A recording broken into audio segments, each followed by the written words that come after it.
Welcome back, survivors. If you're hearing this, you're still one of the lucky few who can catch these late-night frequencies.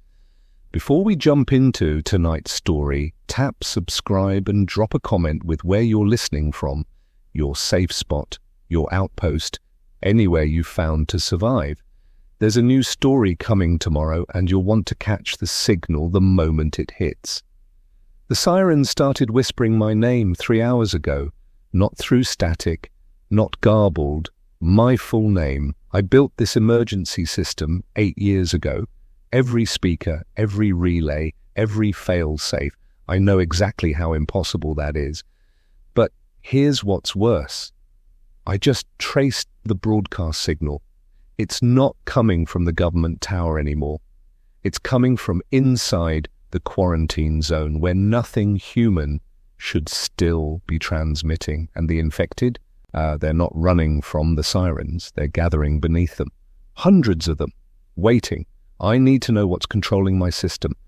But if I'm right about this, if I'm right, then every survivor still listening to those evacuation instructions is walking straight into a trap. The static tastes like copper in your teeth when you're this close to the broadcast tower. I've got my grandfather's revolver pressed against my thigh, my spectrum analyzer going haywire, and exactly 47 minutes before the next siren cycle begins. That's when they move, the infected. Not randomly, not in hordes, in patterns, coordinated, responsive, like they're being told where to go. My name is Noah Brennan. I'm 39 years old. I fix radios for a living, or I did, back when living meant something other than rationing canned beans in a workshop that smells like solder and fear. The fog rolling off the coast is so thick I can barely see the chain-link fence 10 feet ahead, but I can hear them out there, wet footsteps, clicking sounds in throats that shouldn't be able to make sounds anymore. The emergency broadcast system cycles again, and my skin goes cold. This is not a test. Remain indoors. Evacuation teams are en route to designated safe zones. Follow the Sirens to salvation. Salvation. That's the word that tipped me off. I never programmed that word into the system. The original script was clinical. Follow the Sirens to evacuation points. 6 words. Simple. Clear. I wrote it myself on a Tuesday afternoon 8 years ago, drinking coffee that had gone cold while I double-checked every line of code. Salvation is 7 letters I never typed. Someone changed it. Or something did. The fence rattles as I climb, my boots slipping on wet metal. Every sound feels like a gunshot in the silence between broadcasts. I drop into the relay station compound, and the smell hits me first. Decay and ozone and something underneath that's almost electrical, like burning hair. The backup generator is still running. That's good. That's what I need. But the door to the control bunker is open. I didn't leave it open.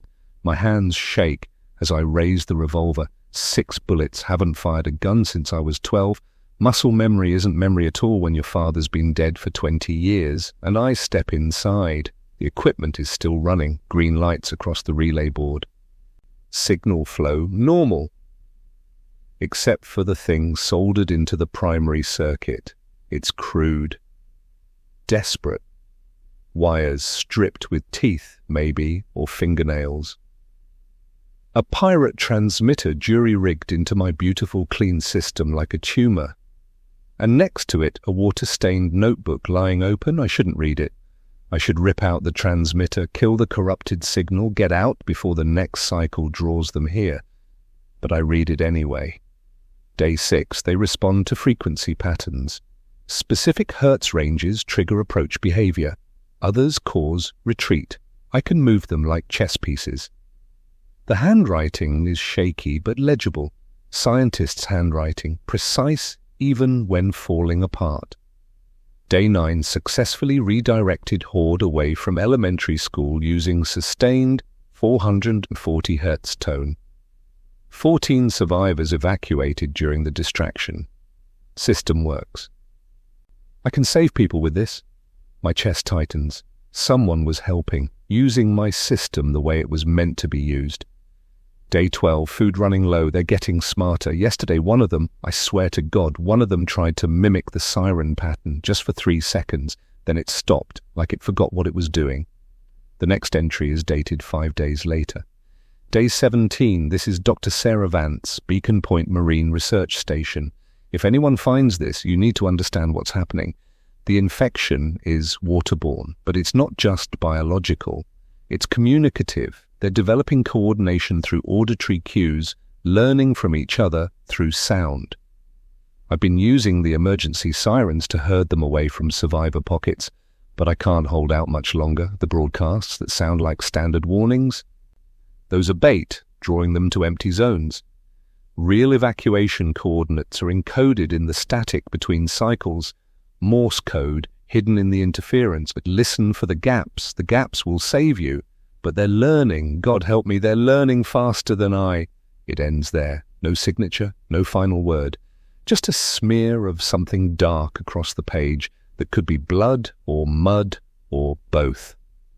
I checked the date. 23 days ago, the broadcast system has been running for 23 days since Dr. Vance stopped writing. So what the hell has been operating it? Outside, the fog shifts. A sound rises that isn't wind, isn't machinery, isn't anything natural. It's a siren. But it's coming from a throat. Dozens of throats, hundreds. They're mimicking the warning system, and they're getting closer. My radio crackles. The automated broadcast shouldn't start for another 30 minutes, but it's starting now, and the voice that comes through isn't the synthetic female tone I recorded. It's my voice. Noah, Brennan, we've been waiting for you to come home. I run. The fog swallows my footsteps, but nothing swallows the sound of my breathing. Ragged, too loud, the kind of noise that gets you killed in a world where silence is survival. I'm 3 blocks from the relay station when I hear it again. My voice, coming from a speaker mounted on a telephone pole. Noah, why are you running? We just want to talk. The cadence is wrong. Pauses where there shouldn't be pauses. Words stretched like taffy, like whoever's speaking is remembering how syllables work but hasn't quite mastered the rhythm. It sounds like me played back on a damaged tape recorder, warped and uncertain. I duck behind an overturned delivery truck, pressing my back against cold metal. My heart is a hammer against my ribs. The spectrum analyzer in my pocket is still recording, still picking up the signal. And I should turn it off because the LCD screen is glowing like a beacon, but I need to see the waveform, need to understand what I'm hearing. The display shows something that makes my stomach drop. It's not a recording. It's not playback. The signal is live, real-time transmission, with active modulation, adjusting pitch and tone as it speaks. That means something is operating a microphone right now. Something with enough intelligence to form words, enough intelligence to use my name. The siren cycle begins again, and this time I'm close enough to hear the difference. The mechanical wail from the speakers is overlapped by something else. Organic mimicry, dozens of voices in the fog matching the frequency with eerie precision. They're not just responding to the sirens anymore, they're harmonizing with them. I key my handheld radio to the emergency frequency, keeping the volume barely above a whisper. Maybe there are other survivors monitoring the channel. Maybe someone else has noticed the broadcasts are wrong. Static hisses back at me. Then, underneath it, something else. A pattern. Rhythmic breaks in the white noise Morse code. I fumble for the notebook I keep in my jacket. Old habit from my Navy radio tech days, and start transcribing dots and dashes buried in interference DONT. TRUSTEVACPOINTS.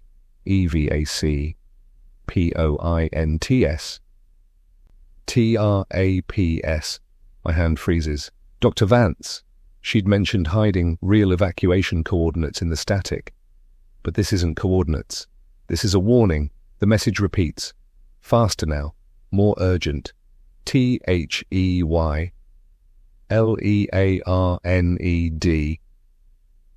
TO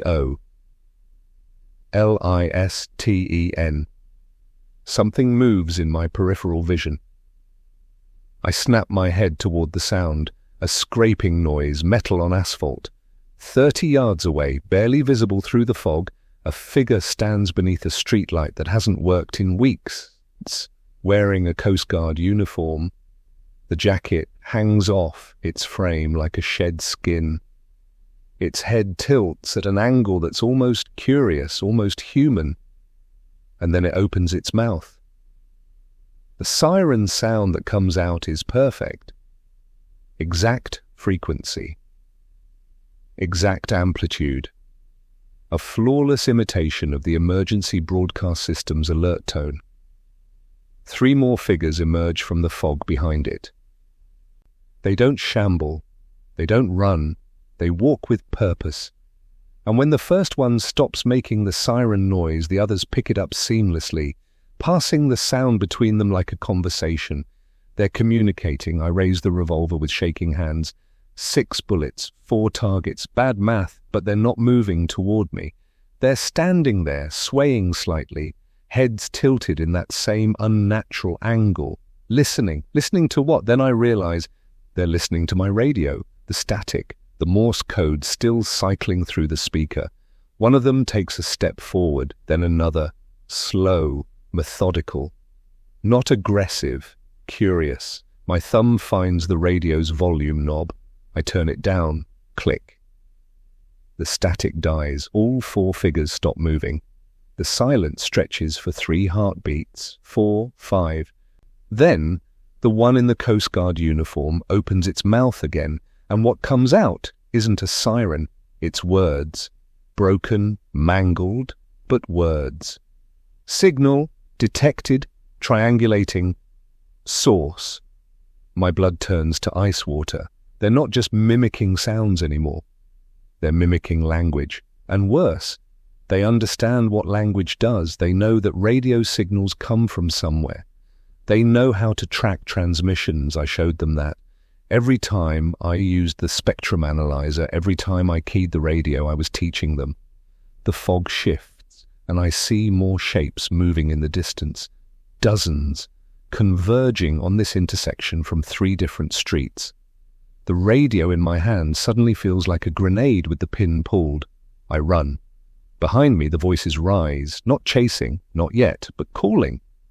My name repeated in a dozen different pitches, a dozen different iterations, like they're workshopping the pronunciation. Some sound almost right, others are grotesque parodies. Noah Brennan, Noah Brennan, Noah Brennan, N-O-I-H. I cut through an alley, crash through someone's backyard fence, my lungs burning. The analyzer bounces against my hip. The revolver is slippery with sweat in my grip. A car alarm goes off somewhere to my left, ancient, battery somehow still alive, and the sound cuts through the fog like a blade. I risk a glance back and see the figures change direction instantly, moving toward the noise with frightening speed. They're still drawn to sound. That much hasn't changed, but they're choosing which sounds to respond to now, prioritizing, problem-solving. I make it back to my workshop as the next broadcast cycle begins. My hands shake so badly it takes 3 tries to get the key in the lock. Inside, I bolt the door, shove a filing cabinet against it, and collapse against the wall. The radio on my workbench crackles to life. This is not a test. Remain indoors. Salvation is coming. The voices in the wire will guide you home. Voices in the wire, that phrase again, not in my original script, not in any government emergency protocol I've ever seen. I cross to my main equipment rack. the monitoring station I built to track the city's emergency network.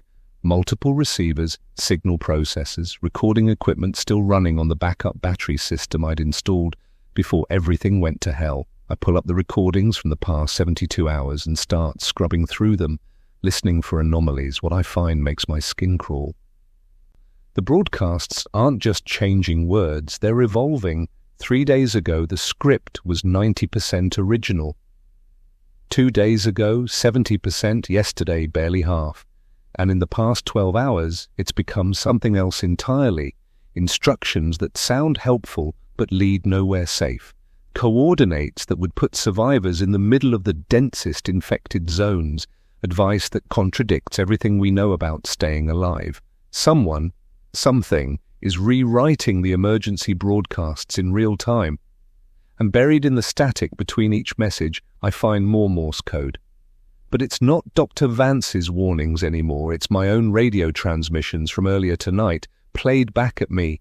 NOAHBRENNAN SPECTRUMANALYZER DETECTED LOCATION TRIANGULATED. They recorded me. They analyzed the signal, and now they're broadcasting it back. They know where I am. A sound outside makes me freeze. Footsteps on the roof. Slow, deliberate. The scrape of something dragging across shingles. Then a voice, muffled but clear, speaking from directly above my head. Noah, Brennan, we know you're listening. Dr. Vance. Taught us so much. But you'll teach us even more. The ceiling creaks under shifting weight. Come outside. Noah, we need your voice, your knowledge. Come be part of the signal. I grab the revolver and aim at the ceiling, but my hands won't stop shaking. The voice continues, patient and wrong. You built this system to save people. We're just using it the way you intended, to bring everyone together. One voice, one signal. Come join us. Noah! Something punches through the roof. An arm, grey-skinned and impossibly strong, fingers clawing at the plaster. I fire twice. The arm jerks back. Silence. Then laughter, multiple voices laughing in unison, the sound echoing from every speaker in the workshop, from the emergency broadcast system, from radios I didn't even know were still powered on. The entire city's emergency network is laughing at me with my own voice.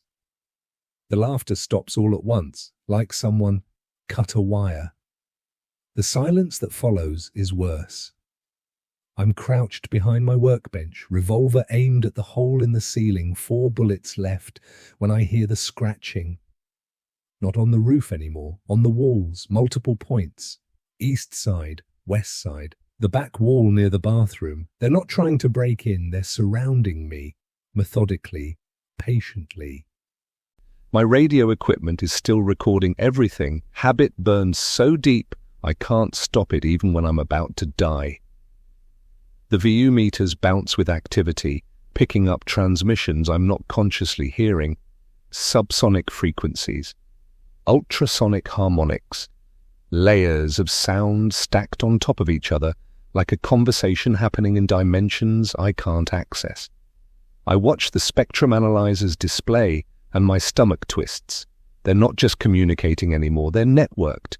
Each infected individual is broadcasting and receiving simultaneously, creating a mesh of overlapping signals that looks less like random noise and more like, God, it looks like a neural network. Each node processing information, passing it along, building something larger than the sum of its parts, a distributed intelligence. The scratching intensifies, then stops. A voice, clearer now, almost natural, speaks from the radio on my hip. not through the emergency broadcast system, through my personal handheld. We found Dr. Vance's notes in the lighthouse, her research, her frequency charts. She documented everything, how we respond to sound, how we learn, how we adapt. She was trying to control us, but control is just another word for communication. I key the radio without thinking. Old instinct. You always respond. You always acknowledge transmission. "Who are you?" my voice cracks. "What the hell are you?" The pause that follows is exactly 2.3 seconds. I know because I'm watching the timer on my equipment rack, because numbers are solid and real when everything else is dissolving into nightmare. We are many. We were separate. Now we're together to... Vance taught us the language of frequency. You taught us the language of words. Between you both, we learned how to speak, how to think, how to become more. Something slams against the door. The filing cabinet scrapes an inch across the floor. Your system is beautiful, Noah. All those speakers, all those relays, and a voice that reaches everywhere. When we took control, we finally had a way to coordinate, to share, to become one mind in many bodies. Don't you see? You built us a nervous system, and now we need the brain. The door rattles again, harder. The hinges groan. I'm on my feet, backing toward the rear window, when I notice something on the monitoring station. The waveform display is showing patterns I've never seen before. Rhythmic pulses embedded in the static, structured and repeating, not random. Chaotic. It's a protocol, a communications protocol, like computer code, but running through human vocal cords and emergency broadcast towers. They're not just using my system. They're programming it. The window's my only chance. Second floor. 20-foot drop to the alley below. 50-50, I don't break an ankle on landing. But staying means becoming part of whatever they're building, and I'd rather die as myself than live as a node in their network. I grab my go bag. 3 days of food, water, the backup spectrum analyzer, Dr. Vance's notebook I'd shoved in there at the relay station. My hand hovers over the master kill switch for my equipment rack. One flip and I cut power to everything. All my monitoring gear, all my records, the only proof I have of what's happening. But if I leave it running, they'll have access to everything I know, every frequency map, every backup relay location, every failsafe I built into the system. The door splinters. An arm reaches through, finding the deadbolt. I flip the switch. The equipment dies. 20 years of work. Countless hours of careful calibration, all going dark. The VU meters drop to 0. The recording reels stop spinning. I put the revolver in my waistband and climb through the window. The drop is worse than I expected. I land wrong, pain shooting up my left leg, but nothing breaks, nothing snaps. I can still move. The alley is thick with fog and the smell of rotting garbage that nobody's collected in 43 days. I limp north, toward the industrial district, away from the residential zones where most of the infected congregate. Behind me, I hear them entering my workshop. Footsteps, dozens of them, the sound of equipment being touched, examined, understood. Then a voice, amplified through every speaker in a 3-block radius. He shut it down. He took his knowledge with him. Find him.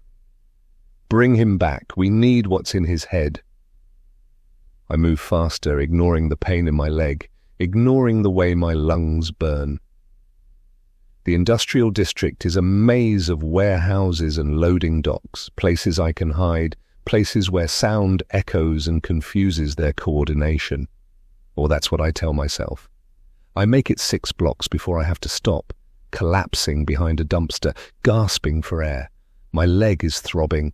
The go bag weighs 1,000 pounds. I fish out my backup analyzer and power it on, keeping the screen brightness at minimum. The signal traffic is insane. Dozens of active transmissions, all overlapping, all coordinated. I recognize the patterns now. They're using the emergency broadcast infrastructure as a backbone, but they're also using personal radios, CB channels, even old AM/FM stations. Every piece of broadcast equipment in the city is part of their network. And the transmissions aren't random chatter, they're data. Compressed information packets, location reports, movement patterns, resource inventories. They're building a real-time map of the entire city, including where I am right now. I shut down the analyzer, but it's too late. A transmission burst went out the moment I powered up. Automatic handshake protocol, identifying my device on the network. Standard feature. Safety measure for emergency responders. I just told them exactly where I am hiding. Footsteps echo from the street, multiple sets, moving with purpose. Not rushing. They don't need to rush. They know I can't outrun them forever. I pull Dr. Vance's notebook from the go bag and flip through it by the glow of a distant streetlight. Her handwriting gets shakier toward the end, but the information is solid. Frequency charts, response patterns, experimental data on how different sound signatures affect infected behavior. One page stops me cold. It's dated day 15, 2 days before her last entry. Discovery: sustained exposure to 174 Hz sine wave causes temporary disorientation in infected subjects. Duration: 15 to 20 seconds. Long enough for escape. Too short for combat advantage. More research needed. Below it, she had drawn a circuit diagram, a portable frequency generator, something small, something I could build with the equipment in my go bag if I had time and tools and a place to work. 174 Hz. A frequency so low, you feel it more than hear it. Used in sound therapy, meditation, called the healing frequency by people who believe in that sort of thing, and apparently it scrambles whatever coordination the infected have developed. The footsteps are getting closer. I can hear them breathing now, wet rattling sounds that might be respiratory infection or might be something else. The air smells like ozone and decay. A voice calls out, too close, just around the corner. Noah, we're not going to hurt you. We need you whole, functional, your knowledge, your expertise. You're valuable to us. You'll be preserved, protected. Just stop running. Let us help you understand what we're becoming. I peer around the dumpster, 6 of them, moving in formation, 2 checking doorways, 2 scanning roof lines, 2 advancing straight toward my position. They're not hunting anymore, they're tactically clearing the area, military precision, and none of them were military before. They're sharing skills. Every piece of muscle memory, every bit of training from every person they've infected, it's all pooled now. Accessible to the whole network. One of them stops, head tilting, listening. My heart is hammering so loud I'm sure they can hear it. My breathing is too fast, too loud. I press my hand over my mouth, trying to muffle the sound. The infected figure takes a step toward the dumpster, then another. Its eyes, milky white, but somehow still focused, lock onto my position. Found. You. The others converge immediately, moving as one unit. I run, my leg screams, my lungs burn, but I run anyway, bursting from cover, but sprinting down the alley toward the loading docks. Behind me, they give chase, and the sound they make isn't human anymore. It's a chorus, a harmony of voices, all making the same pursuit call, coordinating their movements through sound. I crash through a chain-link gate, slide under a semi-trailer, come up on the other side near the waterfront. The fog is thicker here. The smell of salt water and dead fish. Waves lapping against dock pilings. And in the distance, rising through the mist like an accusation, the lighthouse on Beacon Point, still broadcasting, still coordinating, still running on Dr. Vance's jury-rigged system, the source of everything. A voice crackles through a nearby speaker, rusted PA system mounted on a warehouse wall. "You can't run forever, Noah. You're injured, you're tired, and we're everywhere. But we don't want you to suffer. Come to the lighthouse. Come see what we've built. Dr. Vance's body is still here, still part of us. She'd want you to understand. She'd want you to join." My hands are shaking as I pull out the radio. "What did you do to her?" The response is immediate. "We gave her what she always wanted, unity, purpose. Her research lives on through us, through you, through everyone we touch. No more loneliness, no more isolation, just connection. Perfect, eternal connection." I look at the lighthouse, at the source of the infection, spreading through sound and frequency, and I make my decision. The old cannery is 3 blocks inland. A concrete tomb that processed fish for 40 years before shutting down in '98. I know it because I installed backup radio equipment there during the original system build, redundant relays in case the main network failed. It's also built like a bunker. Thick walls, no windows, one entrance I can barricade, and most importantly, it's in a radio dead zone. Some quirk of the building's metal framework creates interference, scrambles signals, cell phones never worked inside, emergency broadcasts came through garbled. If anywhere in this city can hide me from their network, it's there. I limp through the fog, every step sending lightning up my leg. Behind me, their voices fade, not because they've stopped searching, but because they're spreading out, casting a wider net. Patient, methodical. The cannery's door is rusted shut. I use a pry bar from my go bag, and the shriek of metal on metal sounds like a scream in the silence. I freeze, listening. Nothing. Just the lap of water against the docks and the distant wail of sirens, both mechanical and organic now, blending into something that sounds almost beautiful if you don't know what it means. Inside, the cannery is exactly as I remember. Gutted equipment, concrete floors stained with decades of fish blood and industrial cleaner, and in the back corner, behind a locked cage, my emergency relay station. Still powered, still functional. But when I power up the monitoring equipment, something's wrong.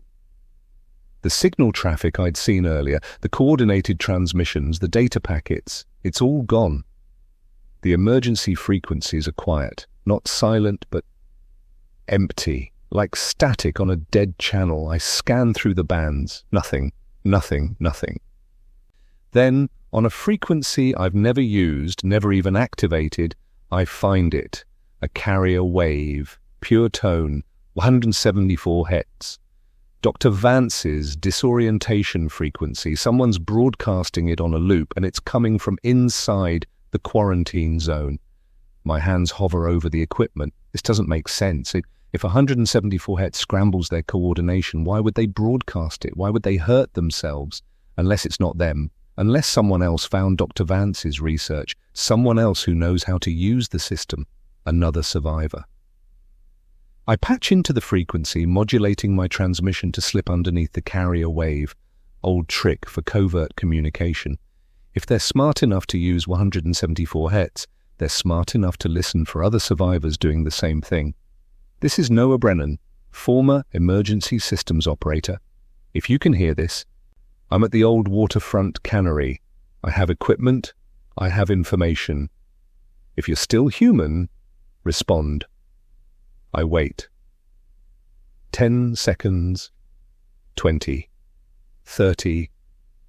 Static hisses back at me. Then, so faint I almost miss it. Still human. Barely. How many are you? The voice is male, young, exhausted. Just me, I respond. Who are you? Where are you? Desmond, Carter, high school senior. I'm in the school's broadcast booth. Been here since day 3. They don't come near this place. The 174 Hz keeps them away, but I'm running out of food, running out of time. My mind races. A kid, holed up in a high school, broadcasting a protective frequency that's probably the only reason he's still alive. How did you know about 174 Hz? Dr. Vance? She came to our school before, gave a presentation on marine biology. I helped her set up the audio equipment. She left her notebook behind. I found it later, found her notes about the frequencies. He has her research, her original notes, not just the water-damaged pages I salvaged. Desmond, listen carefully. The infected, they're not just responding to sound anymore, they're using it, coordinating through radio signals. They've taken control of the entire emergency broadcast system. Every transmission we make, they can hear, they can trace. Silence. Then, I know about... I've been listening. That's why I'm using the 174 Hz as cover. They can't process transmissions on that frequency, then it disrupts their, whatever they are, their hive mind. Hive mind. The kid nailed it in 2 words. How much of Dr. Vance's research do you have? All of it. She filled 3 notebooks. Frequency responses, infection, progression rates, behavioral patterns. There's stuff in here about how they're changing, evolving. She thought they might be developing something like a distributed consciousness, using sound as the medium. My heart hammers. 3 notebooks, complete research data. That's not just survival information, that's a weapon, a way to understand them, maybe even a way to stop them. Can you hold out another 24 hours? Maybe. Probably not. They've been testing the perimeter while getting closer, but I think they know someone's in here, but they just can't pinpoint exactly where because of the interference. A sound outside makes me freeze. Footsteps. Multiple sets. Circling the cannery. I kill the transmission and power down everything except passive receivers. The monitors show me what I already know. They've found me, but they're not attacking. They're just waiting. A voice crackles through a speaker I didn't even know was in here. Some old PA system wired into the walls. We heard you, Noah. We heard everything. The boy in the school, the research, the frequencies. You led us right to him. Thank you. My stomach drops. No, they couldn't have heard. I was transmitting under the 174 Hz carrier. It should have been invisible to them. Did you think we couldn't adapt, couldn't learn? You forget. We have Dr. Vance now. All her knowledge, all her skills, she taught us how to listen between frequencies, how to find signals, hidden in noise. The 174 Hz doesn't block us, it just makes us uncomfortable, but we can push through discomfort, we can evolve. Past our weaknesses. I grab the radio key, the emergency channel. Desmond, they heard us. You need to... He already knows, the voice interrupts, coming from my own radio now, overriding my transmission. We're at the school. We're outside the broadcast booth. And that frequency, it doesn't hurt as much as it used to. We're getting stronger, adapting. In a few more minutes, we'll be able to enter, and then we'll have all 3 notebooks, all of Dr. Vance's research, everything we need to perfect the network. You're lying, but I can hear it in my voice, the fear, the certainty that they're not lying at all. Come to the lighthouse, Noah. Come now. We'll make you a deal. Your life for the boys. Your cooperation for his mercy. Choose quickly. We're opening the broadcast booth door. In 5 minutes, the 174 Hz is already barely affecting us. I look at my equipment, at the maps on the wall showing every relay station, every backup generator, every piece of the network I built. The lighthouse is 2 miles away. The high school is 4 miles in the opposite direction. I can't reach either in 5 minutes with my injured leg. Can't save Desmond. Can't stop them from getting the research unless I pull up the city's power grid map, something I'd memorized when installing the system. Every speaker, every relay, every amplifier is tied to the municipal power supply. And the master substation that feeds the entire waterfront district, including Beacon Point, it's 1/2 mile from here.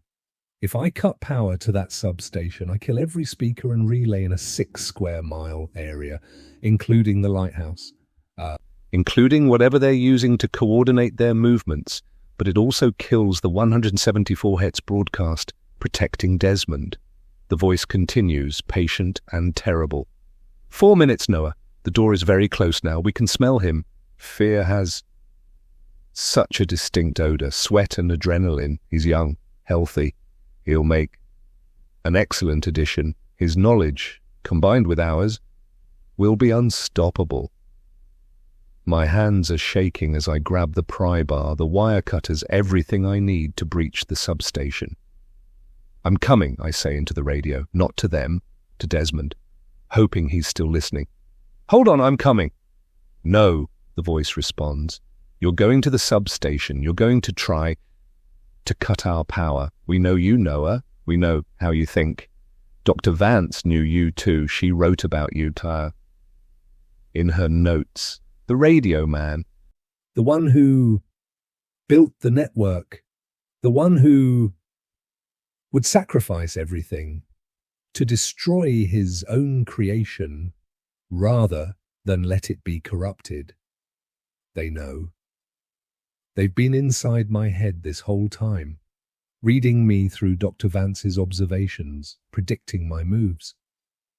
3 minutes. The door is cracking. He's crying now, calling for his mother. She's been dead for 38 days. We know because we consumed her.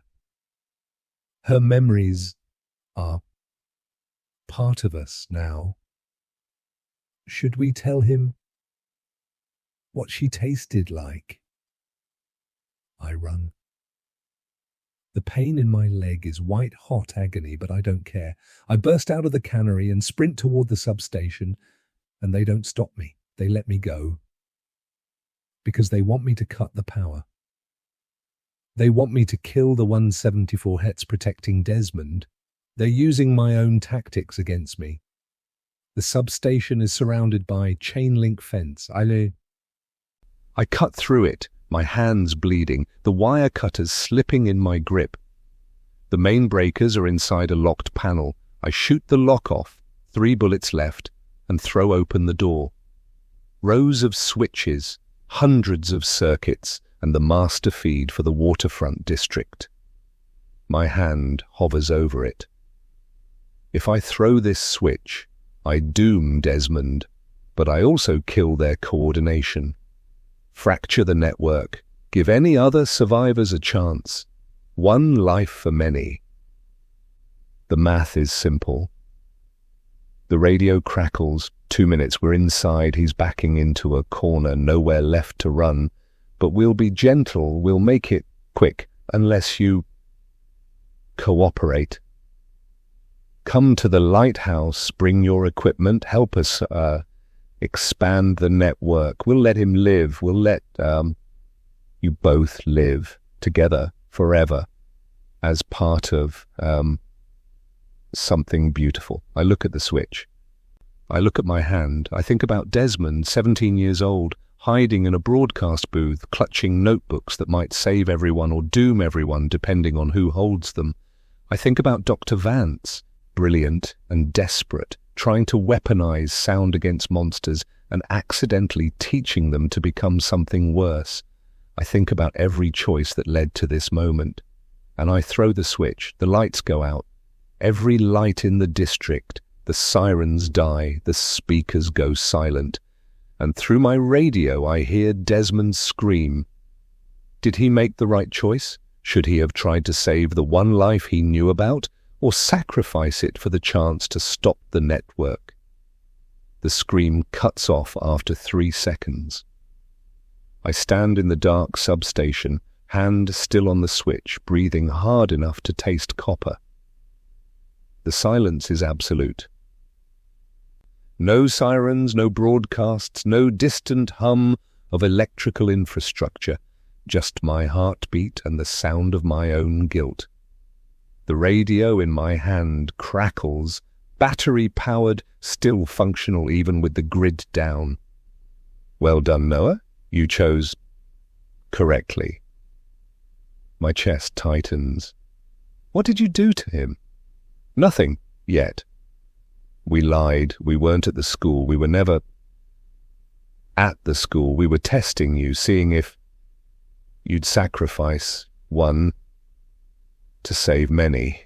And you did, so predictable, so human. The rage that floods through me is white hot and useless. Where is he? Alive, safe, still broadcasting his protective frequency, but not for much longer. You see, when you cut the power, you also cut power to our primary coordination hub, the lighthouse. We were using that to maintain our network cohesion. Without it, we're fragmenting, becoming individuals again, confused, disorganized. I process this. They're not gloating, they're not angry, they're explaining. But that won't last. We're already adapting, finding new ways to connect, personal radios, car batteries, portable generators. We don't need your infrastructure, we just need time. And you've given us something more valuable. You've shown us what we need to become, not dependent on external power, but self-sustaining, organic, each of us a node, each of us a relay. No more single points of failure. Through the substation's broken fence, I see shapes moving in the darkness, dozens of them, but they're not moving like the coordinated unit from before. They're stumbling, wandering, bumping into each other, disconnected. You have 12 hours, Noah, maybe less, before we reconfigure, before we learn to coordinate without your beautiful system. Use that time wisely. Find the boy. Get the research. Because when we reconnect, we'll be stronger, smarter, and we'll find you both. We'll take everything, everything he knows, and we'll build something you can't even imagine. The transmission ends. I'm moving before I've even made the conscious decision. The high school is 4 miles northeast, with the power out. The streetlights are dead, but the moon is half full and the fog is finally starting to thin. My leg is agony. Each step sends shockwaves up my spine, but I've got 12 hours, maybe less. I pass infected on every block. Without coordination, they're dangerous in a different way, unpredictable, acting on base instinct. One lunges at me from an overturned bus. I sidestep and it crashes into a mailbox, confused, reorienting slowly. Another stands in the middle of an intersection, swaying, making soft clicking sounds like it's trying to remember how to speak. They're broken, temporarily, but still lethal up close. I make it 6 blocks before I have to stop, collapsing against a storefront window, gasping. My go bag feels like it's filled with concrete. The spectrum analyzer inside is useless without active signals to track, but Dr. Vance's water-damaged notebook is still there. I pull it out, using my pen light to scan the pages I hadn't read carefully before. Her handwriting gets more erratic toward the end, but there's a section marked Critical Failsafe Protocol that stops me cold. If network becomes self-aware, if coordination reaches critical mass, there may be only one option. Cascade feedback loop. Broadcast at 174 Hz, 440 Hz, and 528 Hz simultaneously through all available speakers. The conflicting frequencies will create interference patterns that disrupt neural synchronization. Effect on humans: severe disorientation, possible hearing damage. Effect on infected: catastrophic. Complete breakdown of network cohesion. Possibly permanent. Possibly fatal to the host bodies, but it would work. It would end them. I've modeled it 3 times. The math is solid, but I can't do it. I can't kill them. They're still people under the infection. Their consciousness might still be in there, trapped, aware. I can't be the one who murders thousands, but maybe someone else, someone braver, someone more willing to make that choice. The entry ends there. A weapon. She built a weapon and couldn't use it. But to deploy it, I'd need access to the emergency broadcast system, which I just killed. And even if I could restore power, I'd need to broadcast through multiple towers simultaneously, the kind of coordination that requires the central hub at the lighthouse, the place they're waiting for me to go. A sound makes me look up. Footsteps, deliberate, getting closer. I duck into the storefront, an old hardware store, long since looted. The footsteps pass by outside, then stop. A voice, clearer than it should be. Noah Brennan, we can, smell you. The blood from your leg, the sweat, the fear. Come out, we just want to talk. I hold my breath, press deeper into the shadows. The figure outside doesn't move, just stands there, waiting. Then another voice from a different direction. We found your workshop, your equipment. So many frequencies, so many possibilities. We're learning from your designs, your fail-safes, your redundancies. You built better than you knew. A third voice. The boy is still broadcasting, still alive. We can hear him whispering to himself, praying. Do you pray, Noah? Do you believe something is listening? They're communicating again, not through radio, through sound alone, calling to each other, coordinating the old way, the slow way, but coordinating nonetheless. I wait until the footsteps move on, then slip out the back. The high school is still 2 miles away. I make it another 8 blocks before I hear it. Faint but unmistakable. 174 Hz. The low rumble you feel in your bones before you hear it. Coming from the northeast. Desmond's still broadcasting, still alive. I move faster. Ignoring the pain, following the frequency like a beacon. The high school looms out of the darkness, 3 stories of brick and broken windows, chain-link fence, surrounding empty athletic fields. And from somewhere inside, that steady, protective hum. The main entrance is barricaded from the inside.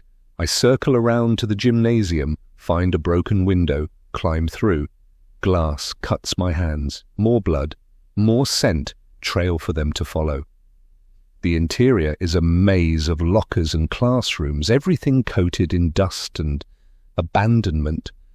but the 174 Hz is louder now, coming from the second floor. The broadcast booth would be near the auditorium. I find the stairs, climb them one agonizing step at a time. The door to the broadcast booth is reinforced. Metal frame, multiple locks. Smart kid. Through the small window, I can see equipment racks, a makeshift bed, water bottles stacked against the wall, and a figure. Thin, young, hunched over a notebook, writing by flashlight. I knock. 3 short raps. Non-threatening. The figure jerks upright, spins toward the door. Even through the reinforced glass, I can see the terror on his face. Dark skin. Maybe 17, wearing a Letterman jacket 2 sizes too big. "Desmond," I call out. "Desmond Carter, my name is Noah Brennan. I'm the one who transmitted earlier. I'm human. I'm alone. Please let me in." He doesn't move, just stares. "They lied to you," I continue. "They weren't at your door. They were testing me. But the power's out now. Their network is fractured. We have time, but not much. I need to see Dr. Vance's research. All of it. Still nothing." Then, so quietly I barely hear it through the door, "How do I know you're human?" Fair question. I hold up my hands, showing the fresh cuts, the blood. "They don't bleed like this, not fresh blood. Test me. Ask me something only a human would know." What's the square root of 144? 12. What's the capital of Ghana? Accra. He thinks for a moment. What did you want to be when you grew up? Before all this? The question catches me off guard. A radio operator, merchant marine. I wanted to be on ships, connecting people across oceans. I ended up connecting a city for all the good it did. Something in my voice must convince him. He approaches the door.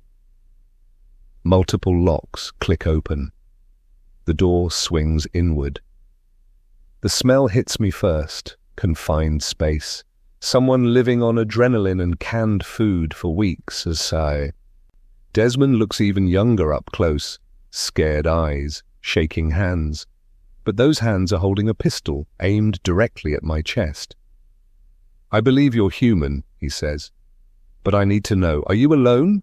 Are they following you?" "Probably," I admit. I cut the power to their coordination hub, but they're adapting. We have hours at most before they reorganize. I need to see the notebooks. Dr. Vance wrote about a failsafe, a way to destroy the network permanently." His face goes pale. "The cascade feedback loop. You know about it." "I know it would kill everyone infected, thousands of people, maybe tens of thousands." His voice cracks. "My sister is out there. She got infected on day 5. She's still in there somewhere, right? There has to be a way to save them, to reverse it." I look at this kid, 17 years old, orphaned, holding out hope for a miracle. And I want to lie, want to tell him there's a cure, a solution that doesn't involve mass death, but I've seen what they're becoming. "There's no reversing it," I say quietly. "So your sister is gone. Everyone infected is gone. What's left isn't human anymore. It's something new, something that won't stop until it's consumed everything." He lowers the gun. Tears streak down his face. "Then what's the point? Why survive if we have to kill everyone left?" "Because maybe someone else is still out there, someone in another city, another country, and they'll need to know what we learned, how to stop it before it spreads." I step closer. "Desmond, I need those notebooks. All 3. He hesitates, then nods toward the equipment rack. 3 spiral-bound notebooks, filled cover to cover with Dr. Vance's precise handwriting. Frequency charts, response patterns, behavioral observations. And on the last pages of Notebook 3, the cascade feedback protocol. Complete, with circuit diagrams. I'm reading it when Desmond speaks again, his voice hollow. They're here. I look up. Through the broadcast booth window in the hallway outside, shapes are gathering, dozens of them, silent, coordinated again, too soon. They weren't supposed to reorganize this fast. The lead figure steps into the dim light from Desmond's flashlight. It's wearing a Coast Guard uniform. Half its face is gone, but it's smiling. And when it speaks, the voice comes from everywhere at once, from every throat, every mouth, in perfect unison. Thank you for gathering in one place. Now we take everything. The 174's hum from Desmond's equipment suddenly sounds pathetically inadequate. I watch through the window as the infected stand in the hallway, swaying slightly but not advancing. The frequency is still affecting them. I can see the micro tremors in their muscles, the way their heads twitch and reset like corrupted video files. But they're tolerating it now, pushing through the discomfort, learning. How long have they been out there? I ask, my voice barely above a whisper.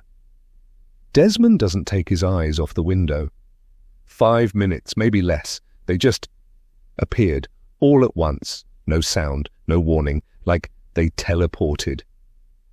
They coordinated silently, used hand signals maybe, or they've developed something we can't detect. I flip through Dr. Vance's notebook, scanning for anything useful. The 174 Hz won't hold them much longer. We need to boost the signal or find another frequency to layer on top. I've already got it maxed out. Any higher and the speakers blow. The lead figure in the hallway tilts its head, studying us like specimens in a jar. When it speaks, its mouth doesn't move quite right. The words are slightly out of sync with the jaw movements, like bad dubbing. We waited for you to come together. 2 sources of knowledge, 2 minds. So much more efficient than hunting separately. Desmond has the research, Noah has the expertise. Together you'll help us transcend. Transcend what?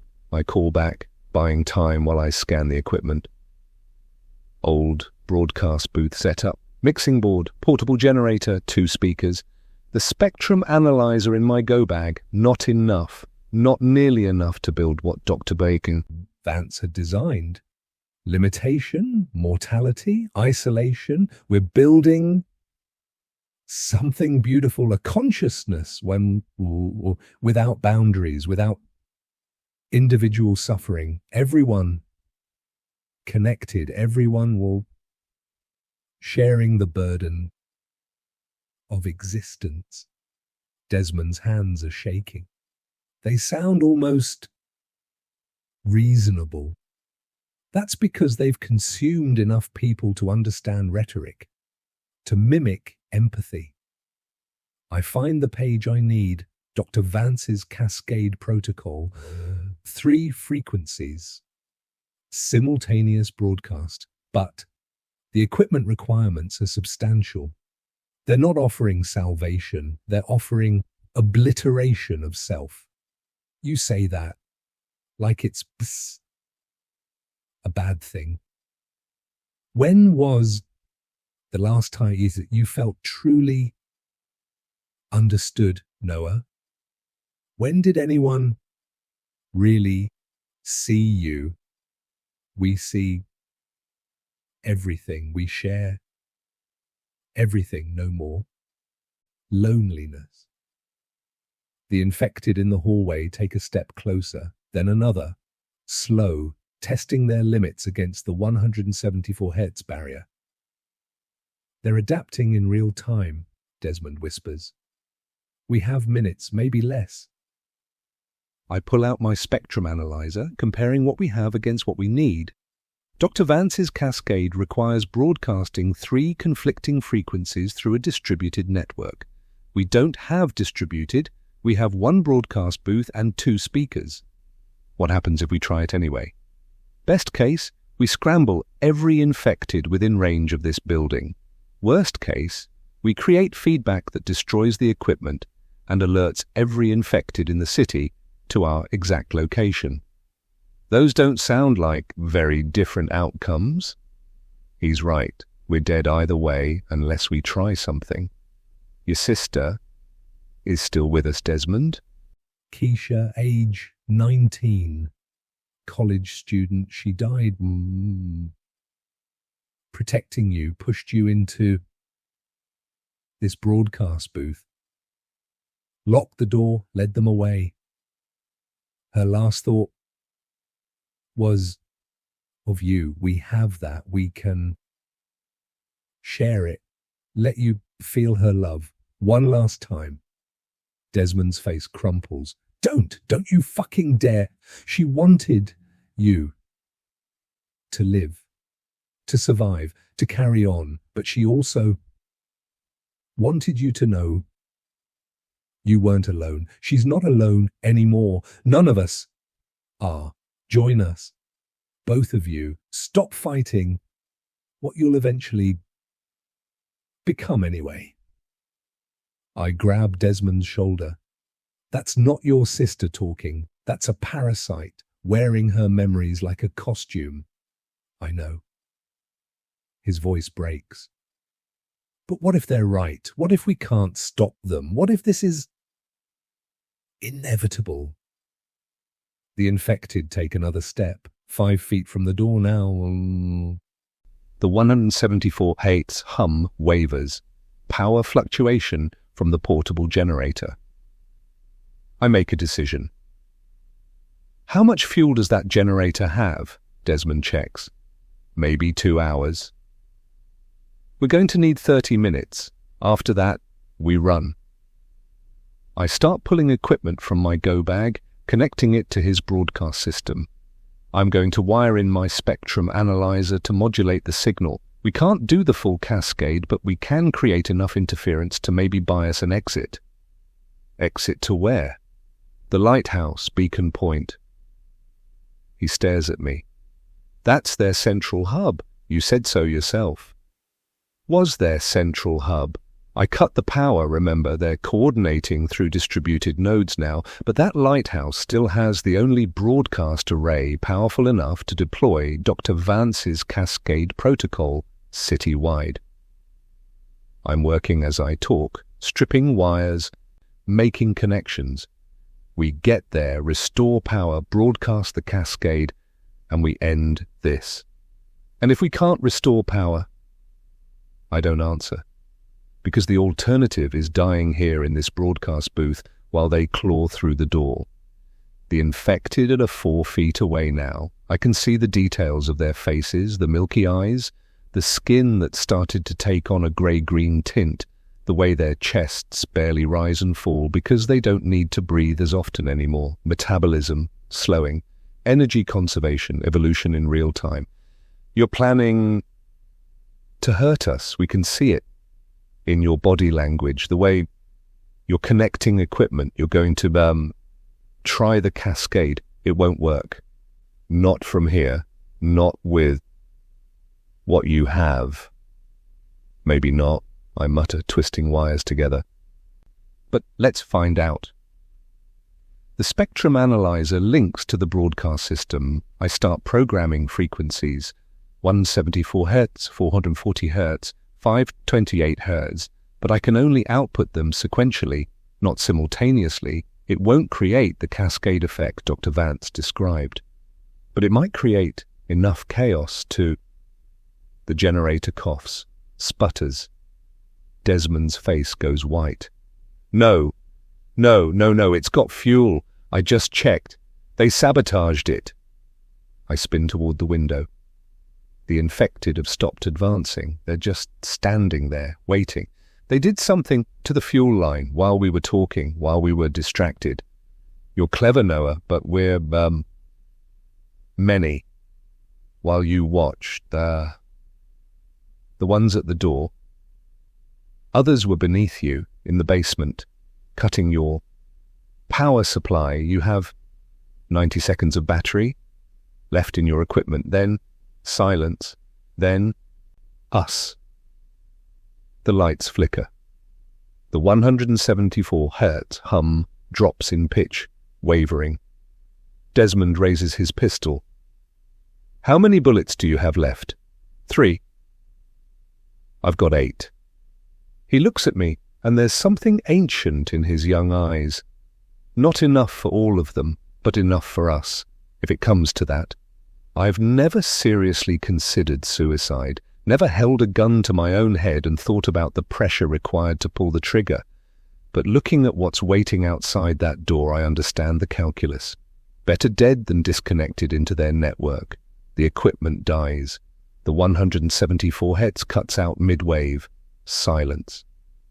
The infected surge forward as one mass, hitting the door like a battering ram. The metal frame groans, holds another impact. The frame bends inward. I grab the 3 notebooks, shove them in my go bag. Window. Now. It's 3 stories. Better than here. Another impact. The top hinge breaks. The door hangs at an angle. Desmond and I run to the window. It overlooks the parking lot, 3 stories, straight down to asphalt. Absolutely fatal, but there's a dumpster 12 feet to the right. You jump first, I say. Aim for the dumpster, tuck and roll when you hit. That's insane. The door crashes inward, hands reach through, dozens of them, all moving with synchronized precision. Desmond doesn't hesitate. He climbs onto the windowsill and jumps. I watch him arc through the air, arms windmilling, and he makes it, crashes into the dumpster with a sound like thunder, disappears into whatever garbage is inside. The infected are in the room now, 5 of them, 10, 20, pouring through like a flood. I turn to jump, and something grabs my ankle. I go down hard, my chin smacking the windowsill. Stars explode across my vision. Hands are on me, cold, strong, pulling me back into the room. Not yet, Noah. We need to talk. Need to understand. Your mind is valuable. Your knowledge essential. We won't hurt you. We'll preserve everything you are. You'll thank us. I'm being dragged across the floor. I kick out, catch one in the knee. It doesn't even flinch. My revolver is in my waistband. I claw for it, fingers closing around the grip. A hand clamps down on my wrist, squeezes, bones grind together. The gun falls from my nerveless fingers. They lift me upright.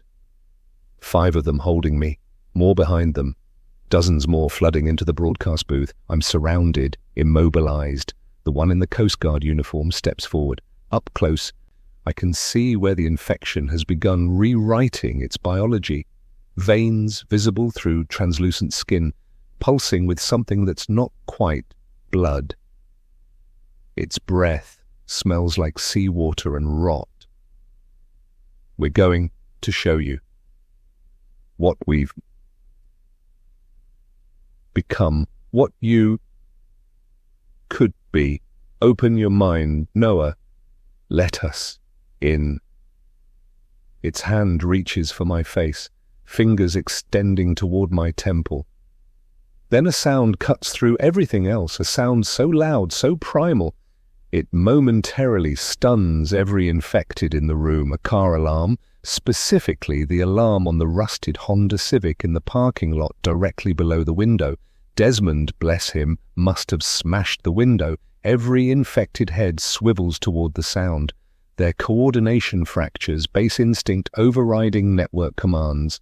Sound, loud sound, must investigate, must respond. The hands holding me loosen. Just for a second, I twist free, grab my go bag and dive through the window. The 3-story fall feels like flying, like the moment between heartbeats when anything is possible. Then I hit the dumpster. Pain explodes through my entire body. I'm underwater in garbage, plastic bags and cardboard and things I don't want to identify. I claw my way to the surface, gasping. Desmond is already out, standing on the asphalt, helping me down. Run? Run! We run. Behind us, infected begin dropping from the window. Some land wrong, bones snapping, but they get up anyway.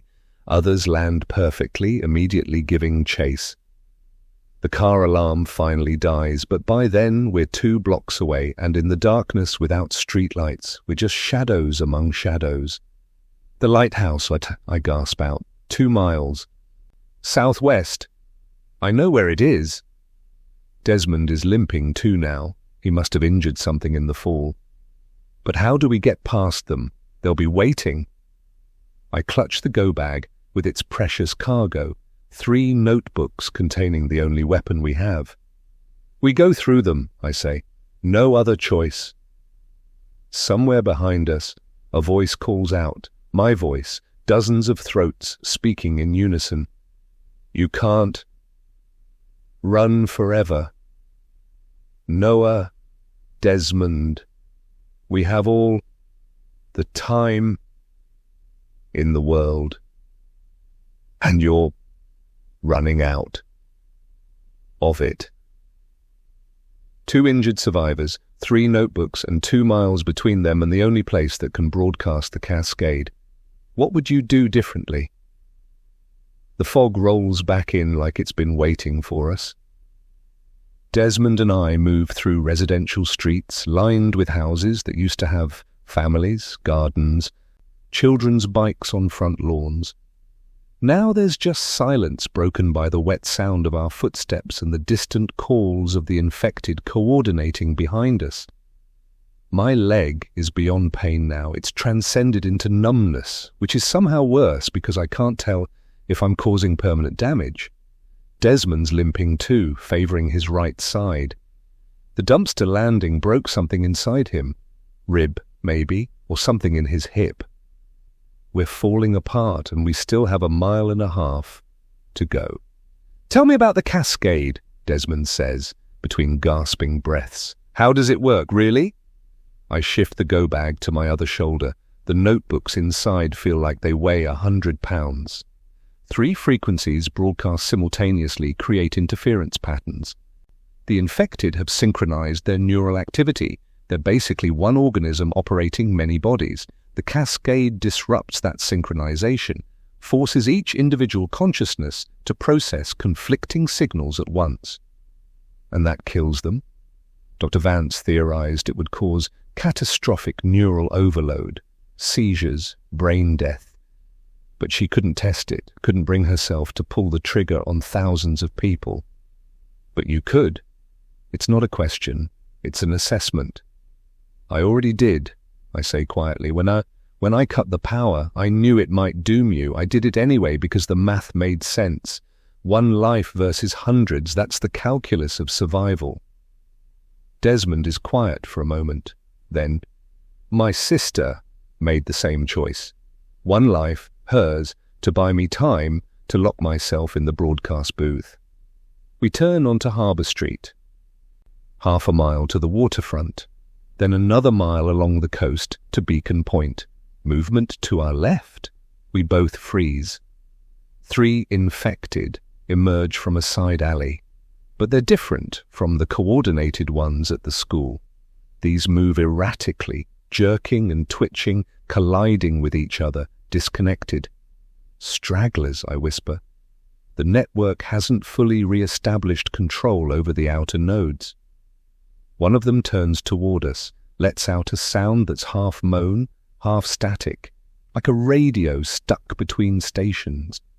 The others echo it, and suddenly I realize what I'm hearing. They're trying to reconnect, calling out to the network, broadcasting their location on frequencies I can't hear. Move.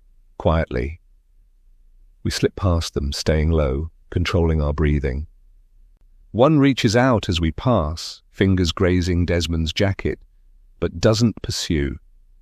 It's too focused on trying to rejoin the collective, We make it to the waterfront. The ocean stretches black and infinite, waves lapping against empty docks. And in the distance, rising from the rocky outcrop of Beacon Point, the lighthouse stands dark against the darker sky. No lights, no power. Exactly as I left it. But between us and it, movement. Shapes gathering on the coastal road. Dozens of them, maybe 100. They're forming a perimeter by it, Desmond says, blocking the only approach.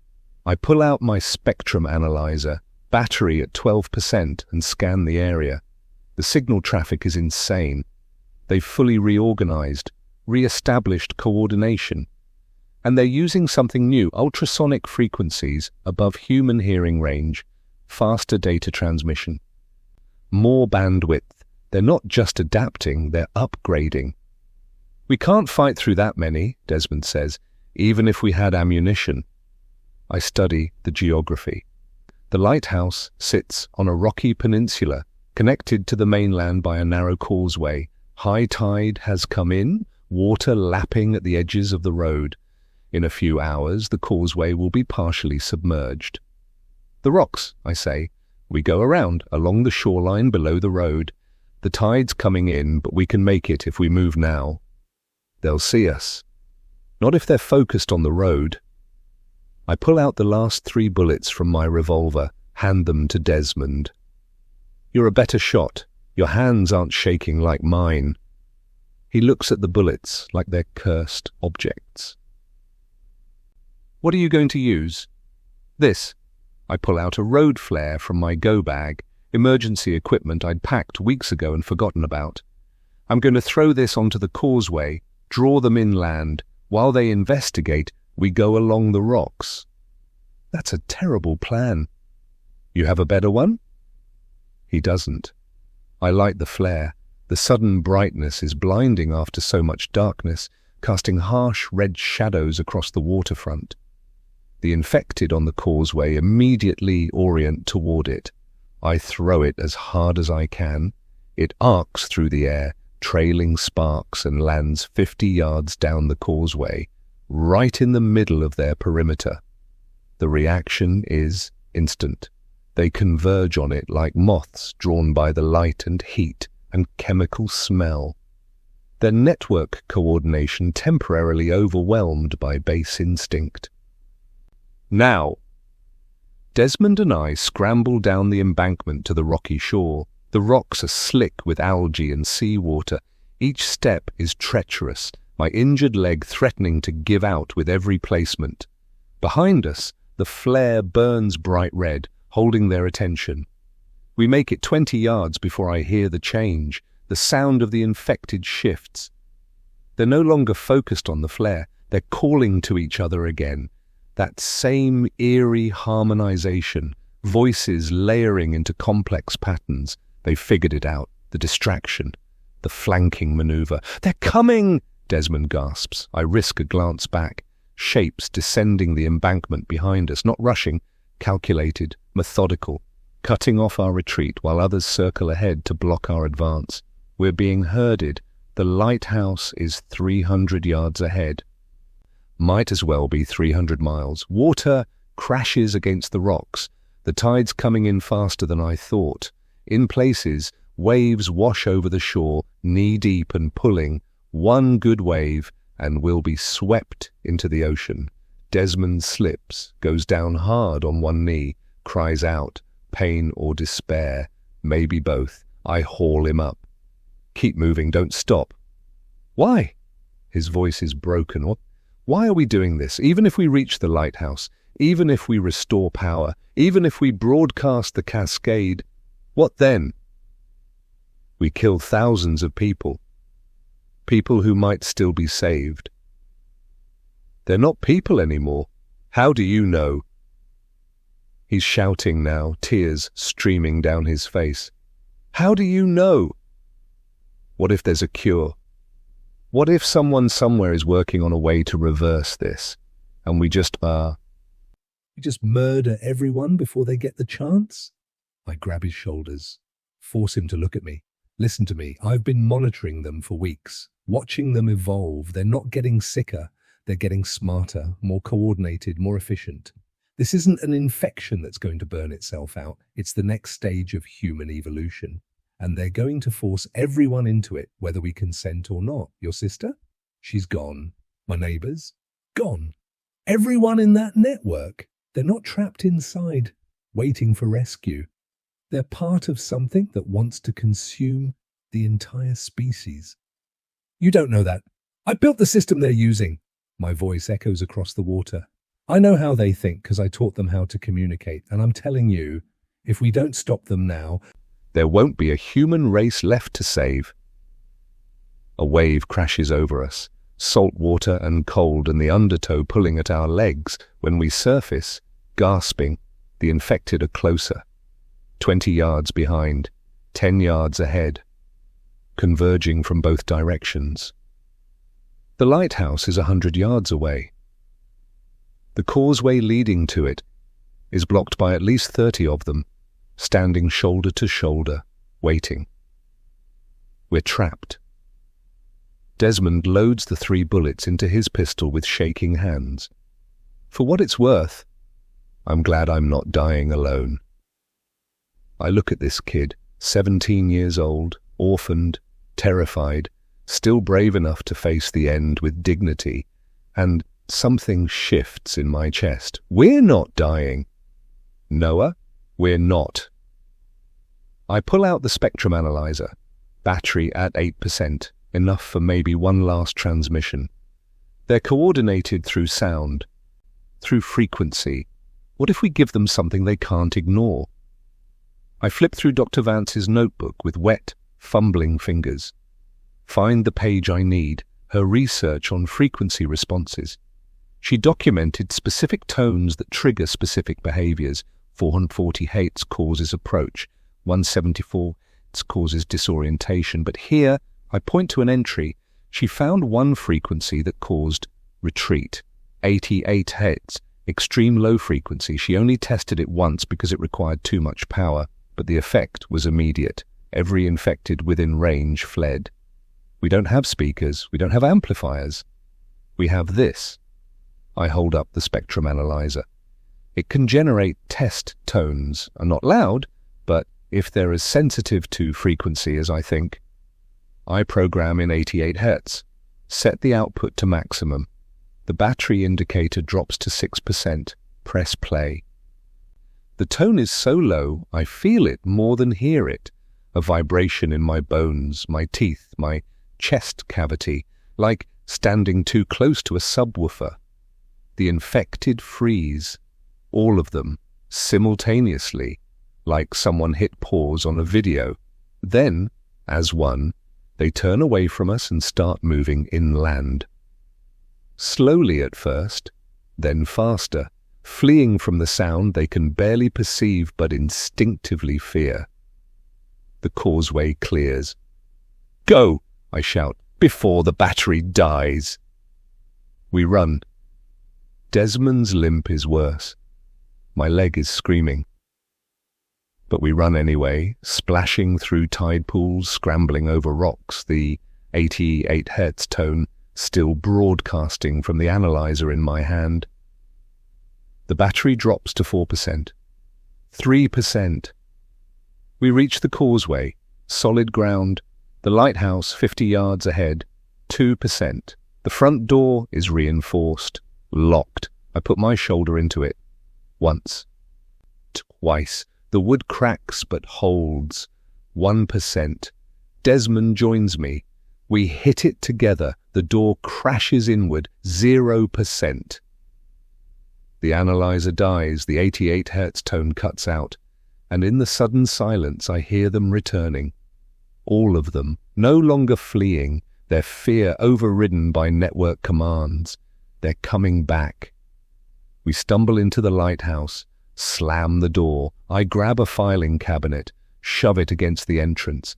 Desmond finds a desk, drags it over. We pile everything we can find, chairs, equipment, debris, creating a barricade. Outside, footsteps, dozens of them, hundreds, surrounding the lighthouse and then filtering through the walls. A voice, my voice, all of them speaking in perfect unison. You made it exactly where we wanted you to go. Welcome home. Noah, welcome to the source of everything. Did you really think we'd let you reach the broadcast array without a plan? We needed you here, where all the power flows, where all the signals converge. Thank you for bringing us Dr. Vance's research. Thank you for bringing us the boy. Thank you for bringing us yourself. Now, let us in, and we'll show you what we've built in your beautiful lighthouse. The barricade shudders. Something slams into it from the outside. Desmond looks at me, eyes wide with terror. This was a trap, the whole thing. They wanted us here.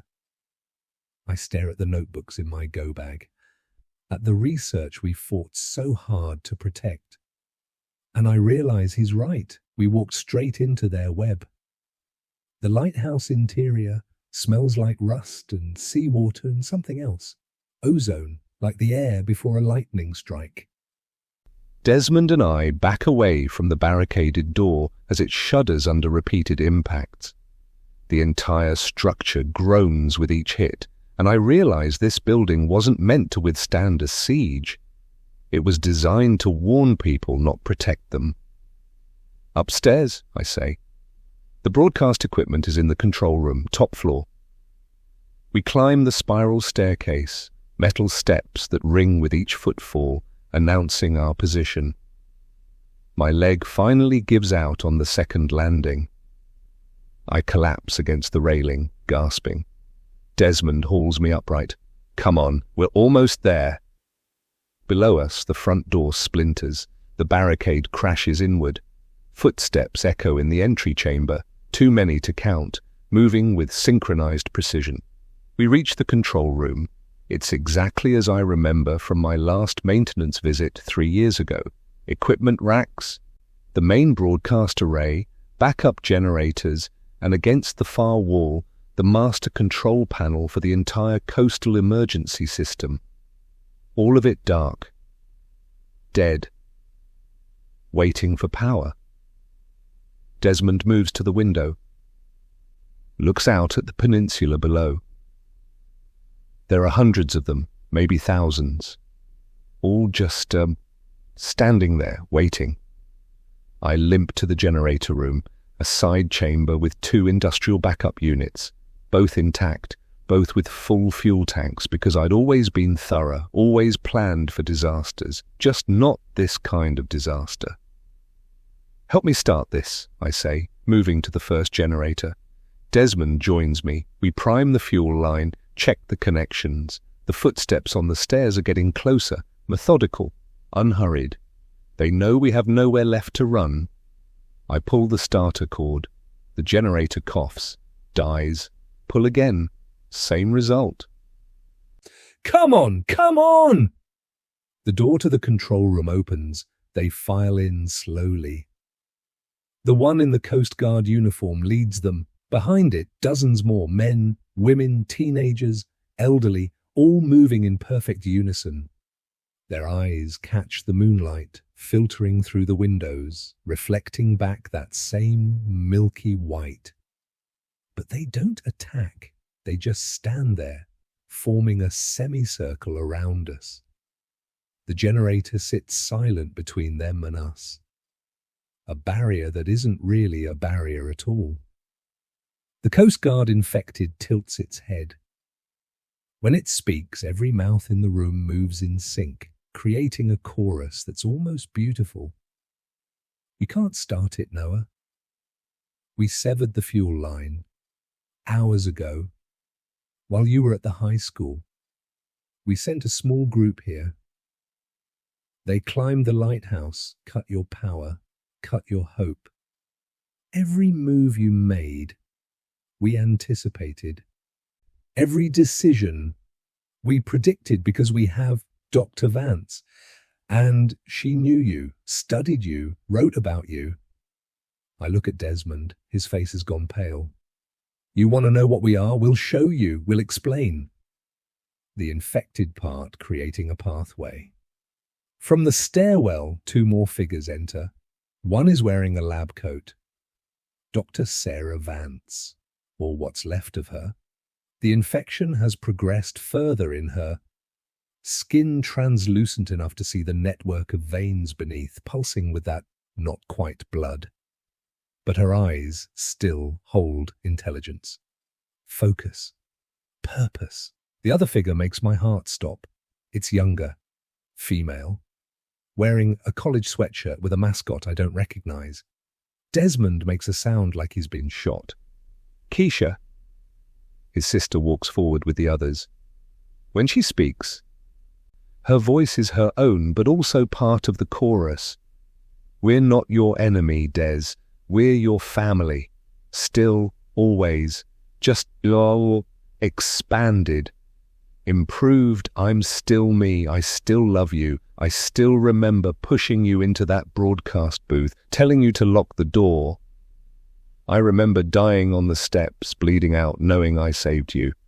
That memory is precious, sacred, and now it's shared. Everyone here knows what I felt. Everyone here carries that love. Isn't that beautiful? Desmond's legs give out. He drops to his knees. No, you're dead. You're dead. I am, but I'm also more. We all are. Dr. Vance discovered something incredible before she joined us. The infection isn't just biological, it's informational. It rewrites neural pathways, yes, but it also connects them, creates bridges between individual consciousness. We're not puppets. We're not mind-controlled. We're transcendent, a shared awareness that contains multitudes. Dr. Vance steps forward. When she speaks, I hear her voice, the scientific precision, the careful articulation beneath the chorus. I fought it at first, Noah, tried to use the system against them. But when they finally took me, when I felt the connection, I understood. This isn't death. It's evolution. Every fear, every hope, every memory, shared and distributed across thousands of minds. No one suffers alone. No one grieves in isolation. We carry each other. That's not evolution, I say, my voice shaking. That's erasure. You're not individuals anymore. You're nodes in a network, parts of a machine. And what were we before? Isolated minds, trapped in individual bodies, desperately trying to connect through inadequate language. Forming relationships that always fall short of true understanding. We were already machines, Noah. Just inefficient ones, broken ones. Now we're whole. I look at the dead generator, at Dr. Vance's notebooks in my go bag, at Desmond, who's staring at his sister with an expression that's equal parts love and horror. If you're so perfect, I say, why do you need us? Why not just force us to join? The infected exchange glances, a ripple of non-verbal communication that travels through the group in seconds. Because choice matters. Forced connection is just slavery. We want willing participants. We want you to understand what we're offering, and we want your skills. Dr. Vance's research gave us the foundation, but you built the system. You know every relay, every failsafe, every frequency. With your knowledge, we could expand beyond this city, beyond this coast. We could bring this gift to everyone. Gift. The word tastes like poison. You're talking about global infection. We're talking about global unity. No more war, no more hatred, no more loneliness or misunderstanding. Just connection. Pure, perfect connection. Keisha moves closer to Desmond, kneels beside him. When she touches his face, he flinches but doesn't pull away.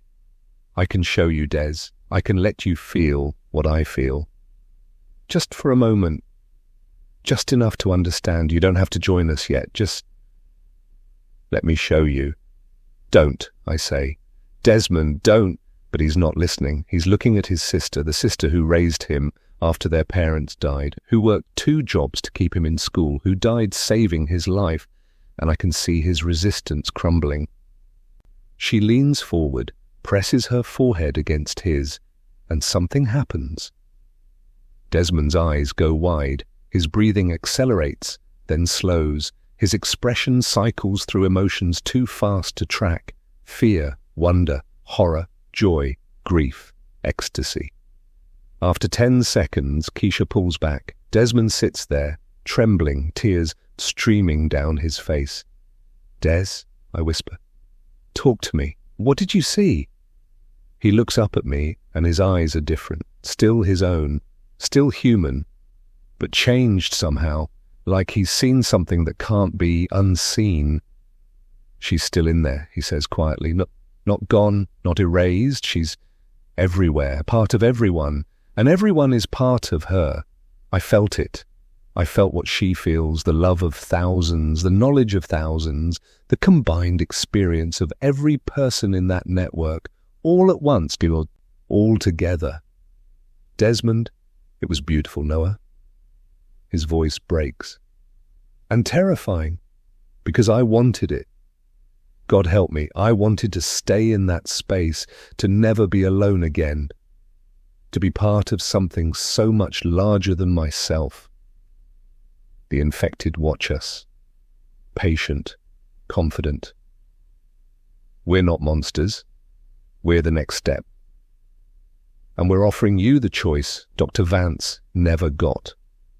The choice Keisha never got, the choice most people in this city never got. Join willingly, with full understanding of what you're becoming, or refuse, and we'll let you go. Return to your isolation, your individual suffering, your inevitable death, alone. I stare at Dr. Vance, at the intelligence still visible in her transformed eyes. You're lying. You need us. You need what we know. That's why you herded us here. That's why you're offering instead of forcing. We need your willing cooperation. Force would give us your skills, but not your insights, not your creativity, not your ability to solve problems in ways we haven't predicted. Slaves follow orders. Partners innovate. I look at the generator. Still dead. Still useless. Then I look at my go bag, at Dr. Vance's notebooks, at the Cascade protocol that could end this. But to deploy it, I need power. And the only power sources left are the portable generator in Desmond's broadcast booth, 4 miles away, or the backup generators here in the lighthouse, both inaccessible, unless. My eyes drift to the equipment racks, to the battery backup systems installed for emergency power. Not enough to run the full broadcast array, but maybe enough to power a localized transmission, a small-scale cascade. Just within this lighthouse, it would kill everyone in this room, including Desmond and me if Dr. Vance's calculations were right about the effects on humans, but it would prove the cascade works, prove that the infected can be stopped, and maybe, just maybe, someone else out there, another survivor, another city, another country, would find this lighthouse, find the notebooks, find proof that resistance is possible. I move toward the equipment rack, trying to look casual. If we refuse your offer, you'll really let us go? Yes, though you won't survive long. The world is changing, the network is growing. In weeks, maybe months, we'll outnumber the holdouts. But we'll give you that time, that choice. My hand closes around a battery pack, 48 volts, maybe enough. What about other survivors, other cities? Spreading naturally. The infection is waterborne, remember? It travels through rivers, through groundwater, through ocean currents. Other cities are already starting. Other countries. We don't need your help for that. We just want you to be part of what comes next. By choice. Because it's better. Because it's right. I look at Desmond. He's still on his knees, still staring at his sister, with that expression of longing and loss. Des, I say softly, I need you to make a choice. Right now. He looks at me, understands what I'm asking. If I wire this battery into the broadcast system, I continue, I can deploy a localized cascade just in this room. It'll kill everyone here, including us. Keisha, or what's wearing Keisha's face, tenses. The other infected shift, preparing to move, but I've already pulled Dr. Vance's notebook from the go bag. Already opened to the circuit diagram. Or, I say, we accept their offer. Join them. Stop fighting. Be part of whatever they're becoming. The room holds its breath. Desmond closes his eyes. When he opens them, there are no tears left. My sister died saving me, he says. She didn't do that so I could give up. She did it so someone would remember that we fought, that we tried. He pulls the pistol, still loaded with 3 bullets, and aims it at the battery pack in my hands. Do it fast, Noah. Wait! But I'm already moving, stripping wires with my teeth, connecting the battery to the broadcast array. My hands know this work. Know it in muscle memory and repetition and 20 years of careful practice. The infected surge forward, but Desmond fires, not at them, at the circuit I'm building. Sparks fly. The connection completes. I flip through the notebook, find the frequencies 174 Hz, 440 Hz, 528 Hz, program them into the broadcast system, hit transmit. The speakers that still work, maybe half of them, crackle to life. 3 tones overlapping, creating interference patterns that shouldn't exist in nature. The effect is immediate. Every infected in the room convulses, drops, hands clutch at heads, mouths open in screams that are all on the same pitch, the same frequency, like an orchestra tuning to a broken note. Dr. Vance, the thing wearing Dr. Vance, looks at me one last time. And in her eyes, I see something I didn't expect. Relief. Then she collapses. They all do. Seizing, thrashing, the network breaking down. Individual consciousnesses fragmenting from the whole, each mind suddenly alone again after being part of something vast. And then dying, one by one. The bodies going still. The silence that follows is deafening. Desmond is on the ground, hands pressed to his ears, blood trickling from his nose. I'm worse, vision blurring, balance gone. Taste of copper in my mouth. The cascade affects humans too, just not as catastrophically, but we're still dying, just slower. I crawl to the broadcast controls, kill the transmission. The tones cut out. In the sudden quiet I hear it breathing. Desmond's and mine. We're alive, damaged but alive, and scattered around us. Dozens of bodies, no longer moving, no longer coordinated, just dead. Desmond pulls himself to his sister's body, cradles her head in his lap. I'm sorry, he whispers. I'm so sorry. I lean against the equipment rack, clutching Dr. Vance's notebooks. We proved it works. The cascade kills them. But it also proved something else. Something Dr. Vance knew and tried to tell us through her research. They're not just infected. They're not just monsters. They're people who found something they thought was better than human existence. And we just killed them for it. Outside, through the lighthouse windows, I see the remaining infected. Thousands of them. Gathered at the peninsula's edge, watching, waiting, learning. We may have won this battle. But the war is just beginning. They proved the cascade works on a small scale, but thousands more are outside.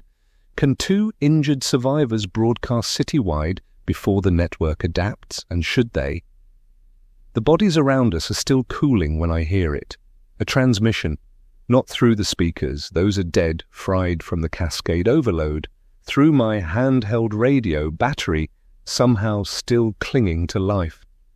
Static. Then underneath it, a pattern. Morse code. STILL. HERE. STILL. LISTENING. I look at Desmond. He's heard it too, still cradling his sister's body, eyes hollow. They're still transmitting, he says, flatly. Still coordinating. We killed maybe 100. There are thousands out there. I force myself to stand. Every muscle screams protest. Blood crusts around my ears from the cascade's sonic assault. But I move to the window anyway. The peninsula below is packed with them, standing in perfect rows like soldiers at attention, all facing the lighthouse, all waiting. And as I watch, they begin to move, not toward us, away, retreating in organized groups, dispersing into the city, vanishing into the fog. What are they doing? Desmond joins me at the window. They're leaving. Why are they leaving? I grab the spectrum analyzer, somehow still functional despite everything, and scan the frequencies. What I find makes my stomach drop. They're not leaving. They're spreading, breaking into smaller units, distributed coordination. If we deploy the cascade citywide now, we'll only hit a fraction of them. The rest will survive. Adapt. Learn from what happened here. So we failed. No. I clutched Dr. Vance's notebooks. We learned. The cascade works, but they're already evolving countermeasures, dispersion, redundancy. They're turning themselves into a distributed network that can't be killed with a single broadcast. The radio crackles again. This time, a voice. Not mine. Not synthesized. Just, human, or something that used to be human. Noah Brennan, Desmond Carter, you're both still alive. That's unexpected, us. The cascade should have killed you too, unless you cut the transmission before completion. Smart, adaptive. You're learning from us, just as we learn from you. I key the radio. What do you want? To make you, an offer. One last offer. You've proven the cascade is viable.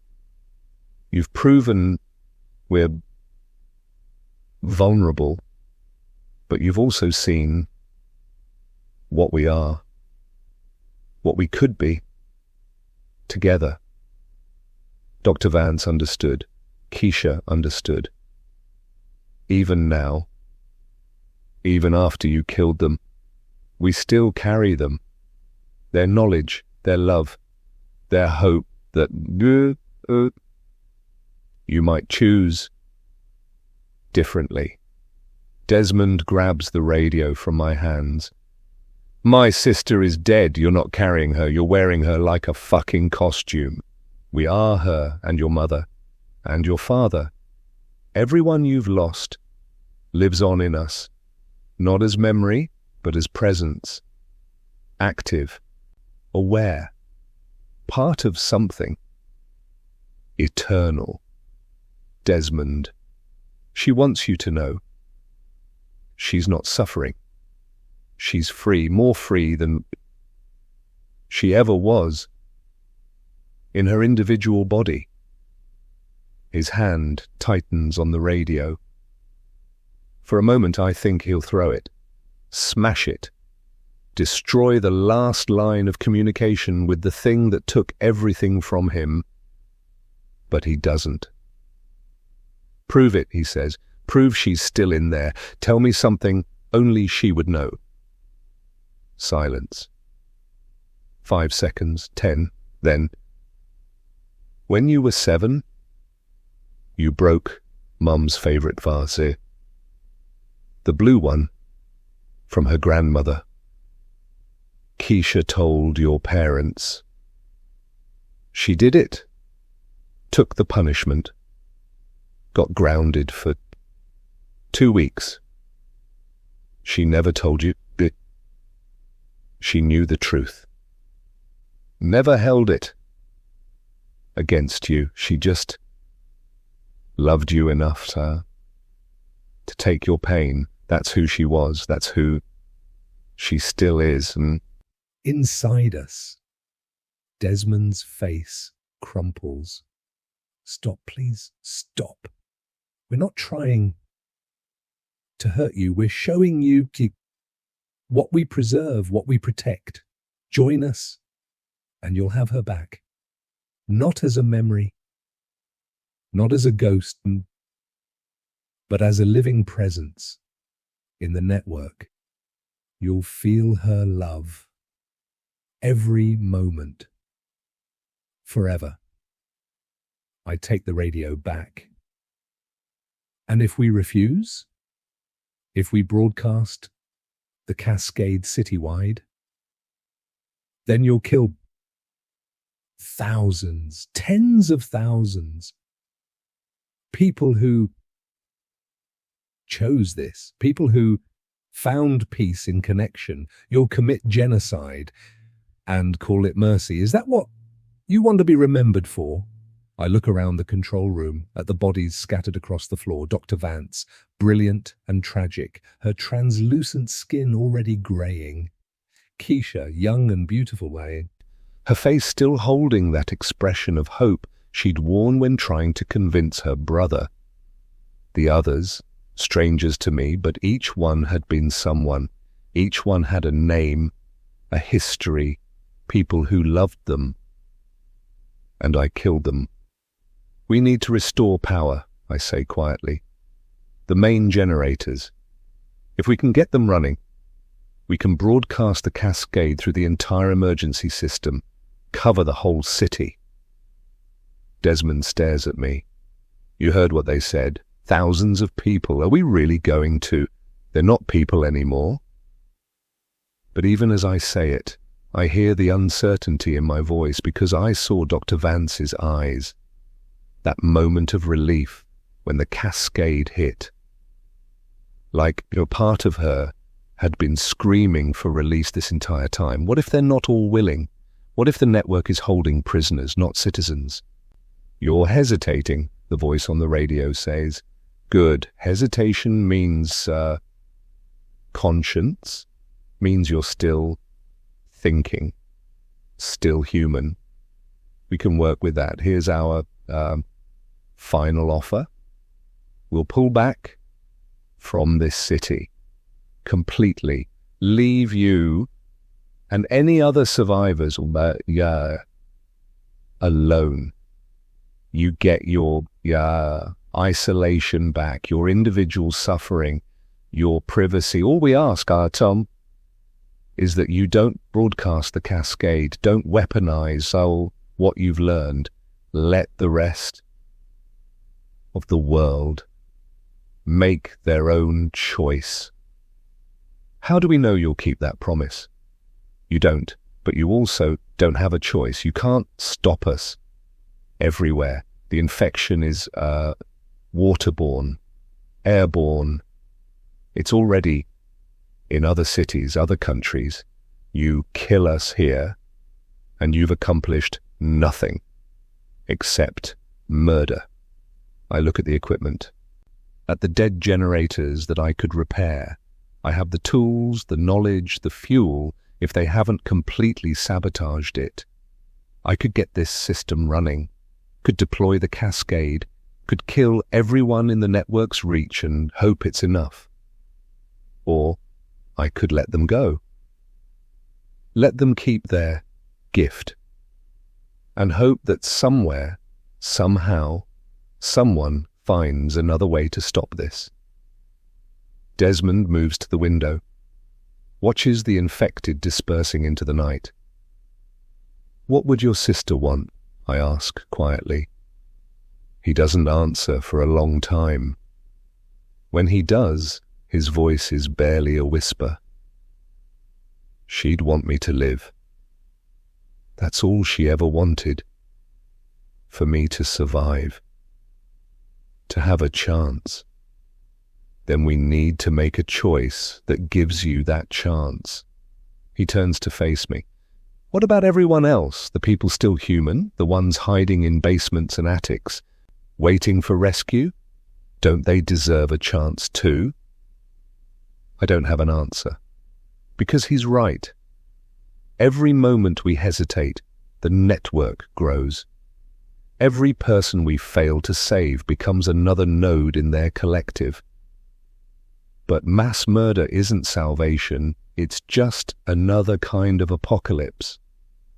There might be another way, I say slowly, an idea forming.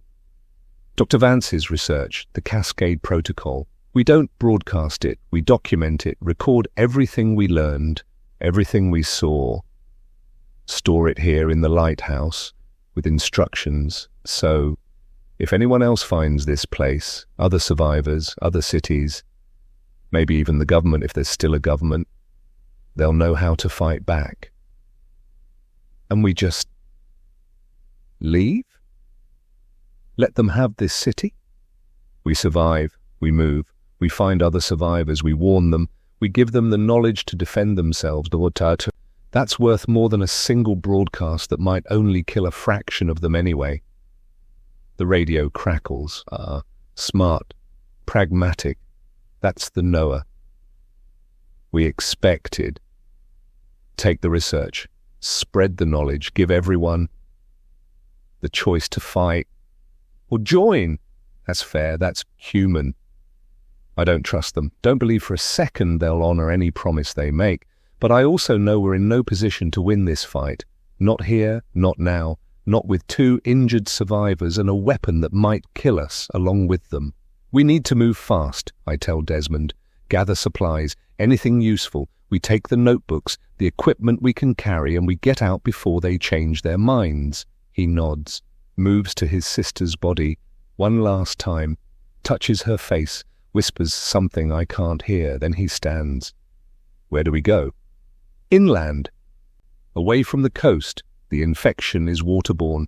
It'll spread slower the farther we get from water sources. We find high ground. Find other survivors, build a new network, one they can't infiltrate. We work quickly, methodically. I grab Dr. Vance's 3 notebooks, my spectrum analyzer, tools, spare batteries. Desmond finds a medical kit, water purification tablets, road flares. We strip the broadcast equipment for anything portable radio transmitters, frequency generators, recording devices, everything we need to document the Cascade Protocol and share it with whoever's left to fight. I take one last look around the control room, at my life's work, the emergency broadcast system I'd built with such pride, now a weapon in their hands. I'm sorry, I say to no one in particular. I'm sorry I built something so easy to corrupt. Don't be sorry, the radio crackles one final time. You built connection, communication. We're just using it the way it was always meant to be used, bringing people together.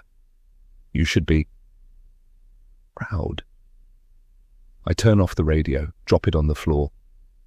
We descend the spiral staircase past the bodies of the infected we killed, out into the cold night air. The peninsula is empty now, the infected have retreated, leaving us a clear path, a gift or a trap. Maybe both. We walk the causeway in silence. Behind us, the lighthouse stands dark and empty, a monument to failed solutions and desperate choices. Ahead, the fog is lifting. And in the growing light of dawn, I can see the city, my city, the place I'd tried to protect with sirens and warnings and carefully constructed networks. All of it transformed into something I don't recognize, something that might be beautiful or might be monstrous or might be both at once. Do you think we made the right choice? Desmond asks. I look at this kid who lost everything and still kept fighting. who faced his sister's death twice, once in reality, once in the nightmare of her resurrection. I think we made the only choice we could live with, I say. Whether it was right, we'll find out. We walk inland, away from the coast, away from the sirens that are no longer warnings but invitations. Behind us, the city begins to wake. And from every speaker, every radio, every piece of broadcast equipment, a single message plays on loop. The network welcomes you. The network protects you. The network is here. Join us, join us, join us. But we don't look back. We keep moving. Keep surviving. Keep carrying the knowledge that might save the world or might doom it.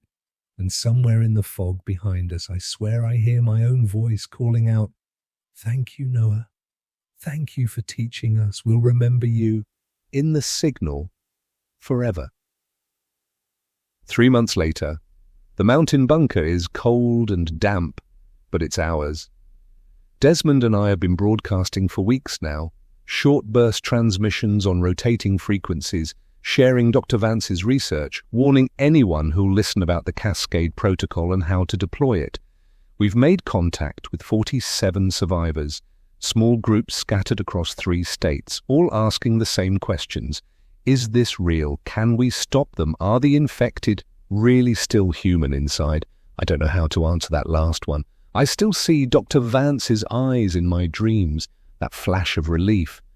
That moment of gratitude. Maybe they're prisoners, maybe they're willing participants, maybe it's both. Maybe it changes moment to moment, consciousness fragmenting and reforming in patterns we can't comprehend. Desmond is healing, physically at least. His limp is better. The rib they broke has set. But some wounds don't show on the surface. He broadcasts his sister's story every night. Not the version where she's a monster, the version where she's a hero, the sister who saved him, the woman who made a choice. And sometimes, late at night, when the static is just right, we hear responses, other people who lost family, other people who saw their loved ones change, other people trying to make sense of a world where connection became infection, became something else entirely. We're not alone, not anymore. The network is spreading. They were right about that. Reports come in daily, new cities, new countries, new nodes in their collective. But so is resistance, so is knowledge, so are survivors who refuse to give up their individuality, their humanity, their messy, isolated, beautiful selves. This is the new world, not human, not infected, something in between, a war fought not with guns, but with frequencies, with signals, with the careful application of sound and silence. And we're learning, adapting, surviving, just like they are. I look at Dr. Vance's notebooks, worn, water-damaged, irreplaceable. The Cascade Protocol is in here, the weapon that could end them, but also the warning. Be careful who you kill. Be certain they want to die. I don't know if I'll ever be certain, but I'll keep broadcasting, keep warning, keep fighting. Keep trying to save whoever can still be saved, because that's what humans do. We survive, we adapt, we hope. Even when hope sounds like static, even when salvation sounds like screaming, even when the sirens won't stop calling our names. If you're still listening out there, if you've heard this whole story and you're wondering what you would do in Noah's position, I need to know. Would you have deployed the Cascade? Would you have killed thousands to maybe save millions? Or would you have let them go, hoping for another solution? Drop a comment with your choice, because somewhere out there, in another city, another survivor is facing this exact decision right now. And they need to know they're not alone in the weight of it. And if you want to know what happens next, if Noah and Desmond find more survivors, if the Cascade gets deployed elsewhere, if there really is a way to reverse the infection, let me know. Part 2 is ready to broadcast, but only if someone's listening. Stay human, stay vigilant, and whatever you do, don't trust the sirens.